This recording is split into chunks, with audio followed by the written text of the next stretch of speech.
J'aurais aimé parler du stéréoscope. Alors c'est un peu un choix un peu bizarre, mais le stéréoscope c'est un dispositif visuel que tout le monde connaît, qui était une sorte de petit boîtier en plastique moulé et on pouvait passer, il y a des versions antérieures, mais on peut passer des diapositives qui permettent de voir des images en 3D. Ça m'intéresse pour plusieurs raisons, c'est que d'abord, c'était un objet qui a été diffusé en masse à partir des années 60. C'était un petit objet en plastique qu'on pouvait acheter comme un souvenir touristique, donc c'était lié au développement aussi du tourisme de masse.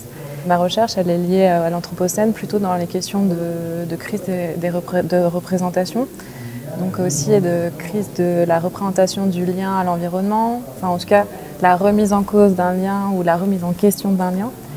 Et cet objet, en fait, il est intéressant parce qu'il captait des paysages qui, depuis, en fait, ont disparu. Donc il y a une sorte de transmission mémorielle.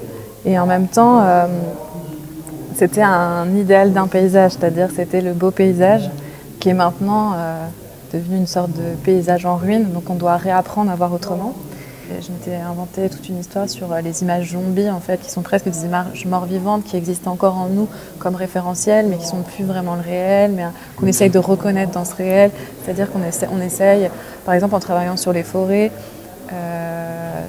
je discutais avec quelqu'un qui travaille à l'ONF et qui expliquait qu'ils avaient fait c'était dans la forêt de Fontainebleau, et ils avaient fait une coupe d'arbres, parce que la forêt de Fontainebleau est une forêt avec le titre d'exception, donc qui amène beaucoup de touristes. Donc ça, on relie avec la question du tourisme. Et en fait, il y a eu tout un courant de peintres qui a développé un courant de peinture qui était l'école de Fontainebleau et qui a fixé des images de cette forêt, mais qui étaient liées à des pratiques, je ne sais pas si c'était des pratiques paysannes, mais en tout cas certaines pratiques qui avaient disparu, qui étaient liées à un régime climatique qui n'était plus le même, donc qui était en fait le résultat d'une combinaison de choses. Et la peinture a fixé cette image. Et maintenant, les gens qui viennent visiter la forêt recherchent ça. Et là, ils ont fait une coupe pour retrouver, en fait, justement, ces endroits où il y avait c'était très rocheux, avec quelques arbres torturés. Retrouver ces images qui avaient été fixées. Et ça, c'est très intéressant de voir comment, en fait, les images voyagent, à travers quel outil. Là, c'était la peinture, le stéréoscope, peut-être que ça fait voyager d'autres images autrement. Mais en tout cas, oui, déjà pister ces images et se demander comment capter le réel aujourd'hui avec ces questions, c'est à mon avis une piste d'enquête intéressante. Dans notre pratique avec Alexandra Arène et Frédéric Atoati, nous on travaille sur les cartes, donc c'est un autre moyen de capter le territoire qui est moins lié au dispositif optique, mais nous on le pense comme un dispositif optique, comme une lentille qu'on met sur un territoire et qui fait carte. Et notre grosse inspiration, c'était, d'ailleurs grâce à Frédéric, c'était le microscope de Robert Hooke, qui a donné à voir un monde qu'on ne connaissait pas parce qu'on n'avait pas la lentille optique pour le voir.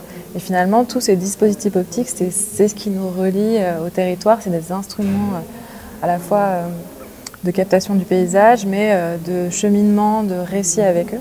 Justement, le réel, il est à plein niveau, à plein d'échelles. Il n'est pas forcément dans la recherche d'une vision proche de la vision humaine, par exemple.